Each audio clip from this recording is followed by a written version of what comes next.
السلام عليكم ورحمة الله وبركاته. أنا هدى من قناة هوايتي. أهلا وسهلا بحضراتكم. أولا كل سنة وحضراتكم طيبين وبألف خير. طبعا انتوا عارفين الأيام دي إن موسم التوم. احنا يعني أنا هقول لكم، أنا عملت التوم قبل كده في القناة مرتين. وطبعا كل يعني السنه دي هعمله لكم، مش قولت ان انا هعمله لكم زي ما عملته قبل كده، لكن لا، احنا النهارده طلع لكم الفيديو ده علشان نقول شويه ملاحظات كده مع بعض، علشان في عمليه الشراء، وكمان في عمليه امتى نشتريه، وكمان هنقول الملاحظات في التخزين، وهنقول هنحط له ايه، ولو انا عايزه ايه هعمل ايه، ولو عايزه ايه هعمل ايه كده يعني. يعني انا مش هكتر عليكم في الفيديوز ده. انا هقول لكم شويه ملاحظات كده ليه. اولا انا جبت الثوم زي ما انتم شايفين كده، جبت حوالي 10 كيلو من الثوم، وشلت العنق الاخضر بتاعه، وشلت الموال ده كله علشان ما اطلعش بيه بقى زي اول سنه، اول مره عملته طلعت بيه وكان كده تمام كده. وطبعا مسكت التومية، جيت لحد الاخر لحد الاخضر اللي هو فوق خالص، وشلت ايه وعندها اللي هي لحد كده يعني تمام. طيب كمان مسكت التومية، انا مخليه واحده اهي، مسكت التومية كنت بقشر فيها كده اهو زي كده زي ما انتم شايفين، قشرت فيها كده. طب هتعملي بايه ده ياهو، ده هتعملي بيه ايه؟ ده هنعمله ايه؟ توم البودر اللي هو ده. شايفين القشر ده؟ بصوا القشر ده انا مش هرميه، ما ينفعش ان انت ترميه، هتعمليه توم باودر. انا كنت عاملاه قبل كده اهو، شايفين اهو، شايفين اهو، ده التوم الباودر. هقول لكم انا حطيت عليه ايه عشان نحفظه وهنعمل بيه ايه، عشان طبعا ما يسوسش معاكي طبعا. وبعد كده بمسك بقى ايه، هقول لكم على ملحوظه كمان. يعني في ناس كتير بتعمل ايه، بتعمله عند الراجل في قلب المحلات، يعني في السوق. لكن لقيت بصراحة في إهمال كبير جدا. الستات طبعا بيستسهلوا، دي أول حاجة هنقولها في المعلومات. الستات طبعا بيستسهلوا، لكن طبعا يعني برضو في مثلا ما عندهمش مثلا يعني مفرمة زي ما سي يعني زي كده، أو ما عندهمش كبة يعني لظروفهم يعني. لكن عايزة اقول في ناس برضو بتستسهل وبيعملوه عند الراجل عشان ما يعملوش ريحة البيت، هو صراحة ريحته نفاذة يعني. ولكن بيبقى في بعض العيوب بتبقى موجودة عند الراجل. العيوب ايه يعني؟ مثلا الراجل مش هيرضى يشيلك الحتة الفوقانية دي اللي هي بتبقى ناشفة وبتعمل ريحة في قلب التوم اثناء التخزين، اللي هي الحتة دي الناشفة دي بتعمل ريحة للتوم، تحسي ان التوم قديم ومتخزن تمام كده. يبقى احنا قلنا هنشيل بعد ما بتشيل الحته اللي بيبقى فيها طينه، هنشيل الحته كمان اللي تحت الطينه اهي، اللي هي بتبقى بصوا تلاقوها ناشفه ناشفه خالص تمام كده. دي اول حاجه بالنسبه ايه للثوم. تاني حاجه ادي العيدان الخشب، لما هو بيجي بيفرم معاها العيدان الخشب دي اللي انتي بص، عود خشب ما بيتنيش. انا حبيته وانا اثناء ما انا بعمله وبوضبه اهو. يبقى شوف التومه بقى طالعه ازاي صافيه وجميله ازاي، ما فيهاش اي حاجه. اولا ما فيهاش الحته الناشفه دي، ما فيهاش كمان الحته العصيان اللي هي موجوده الناشفه دي. لا طبعا ايه، انا خليتها علشان اوريها لكم. برضو ما بتبقاش فيها اهو. يعني انا برضو لما هعمل كده اهو بصوا، ولو في اي حاجة هي برضو من هنا كده اهو بروح شايلة، ما بخليش اي حاجة فيها تبقى وحشة خوفا من ايه اهو. شفت بص العمودة اهي شوف قد ايه اهي ناشفة طوب تمام. وبشيل برضو الحتة الفوقانية دي اهي، اللي هي برضو بتبقى ناشفة عشان بتعمل بعد كده اثناء التخزين بتعمل ريحة زي او طعم قديم من التوم. خلاص كده يبقى احنا متفقين ان احنا التوم هنجيبه هنعمله مثلا في البيت. لو عملناه في البيت هنشيل الحتة اللي هي فوق بعد الحتة اللي فيها طين، هنشيل الحتة دي كمان من تحتها، وهنشيل العمود اللي في النص. طب وشلت بقى القشرة الخارجية اللي كانت من عليه، تحس ان هي محمرة او بيضة فيها طينه فيها الحاجات دي، شلتها. اصبح عندي بقى الداخلي اللي هو اللي انا وريتها لك لما قشرتها، الداخلي اللي هو ايه، اللي هو بيبقى فوقيها كده، اللي هو بيبقى كده. فطبعا قشرتها كده ونزحته، وهبقى افصصه بقى كده كده اهو. شايفين؟ ما خلوش بقى فوق بعض، هخليه كده واحطه في صاج كبير واعمله على الشوايه في الفرن. وتخلي بالك منه، يعني عينك ما تفوتش، ما تسويش عنه. واقلبه كده من وقت لاخر كده بحاجه، مثلا عندي سي خشب او اي حاجه، اقلبه علشان يطلع لي بعد كده التوم ده. هتلاقيه بقى شبه ان هي لونها لون الجلد كده، محمره، بس محمره فاتح، بلاش تغمقيه قوي عشان ما يبقاش مر. وكمان طحنته، بطحنه.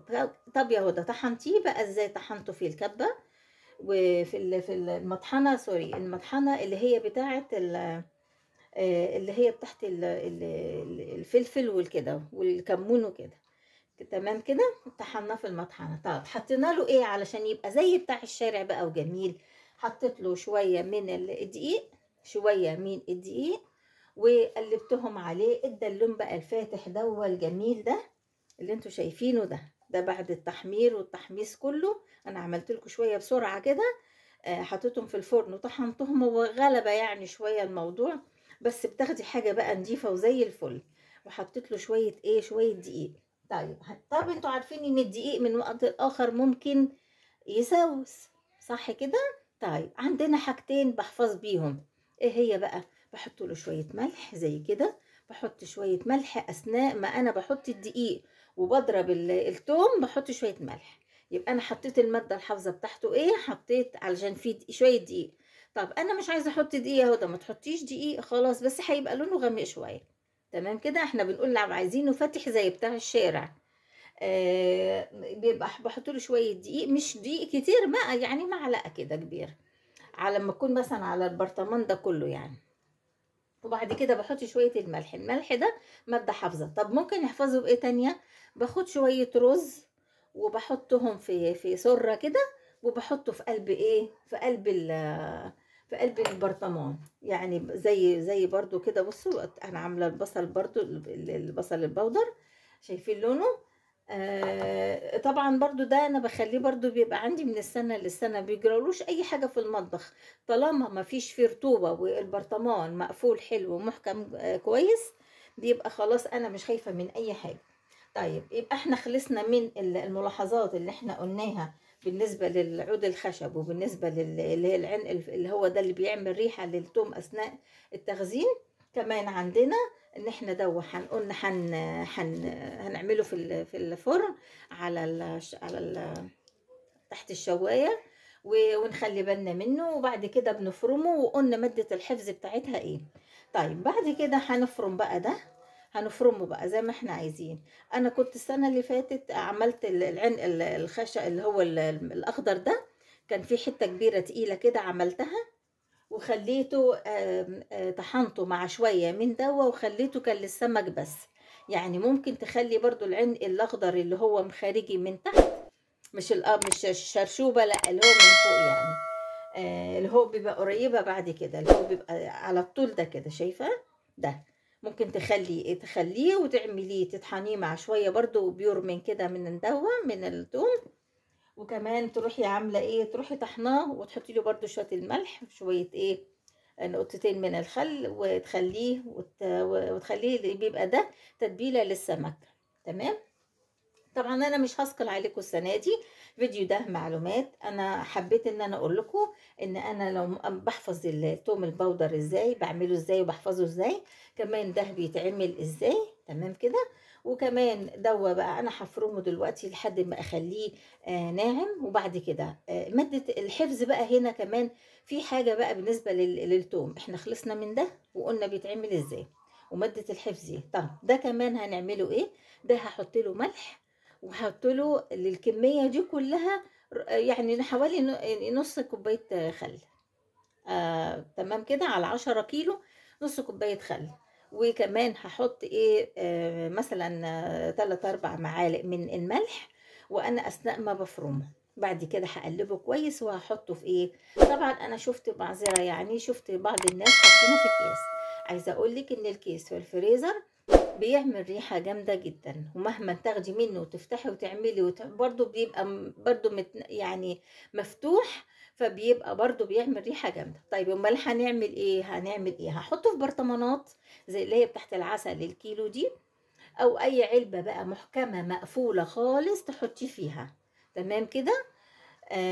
وبس، وتحفظيه بقى في الفريزر. في الفريزر بقى انا بحفظه في الفريزر كويس جدا. بيبقى ما يعني ما انا واثقه من الفريزر بتاعتي ان هي كويسه. بيبقى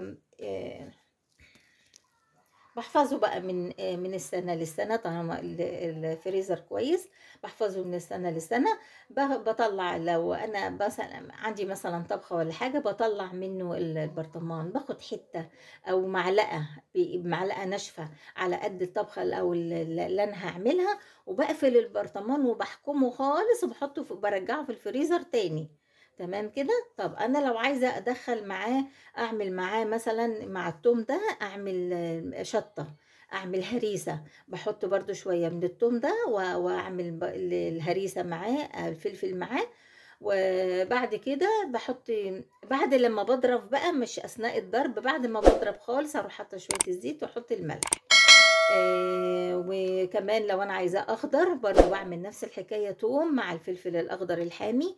وبعد كده بحط، لما بضرب خالص بحط بقى ايه التوم، وبعد كده بحط شويه الزيت، وبحفظه بقى في برطمانات في الفريزر. يعني احنا قلنا النهارده ده يعني كده معلومات، وانا ان شاء الله هبدأ بقى هفرم فيه. وطبعا ما حبيتش اثقل عليكم الفيديو اكتر من كده. يعني قلنا كده فيديو كده 10 11 دقيقة للحاجة اللي احنا بنقولها وبنحفظها، عشان تحاولي تعملي كل حاجتك في البيت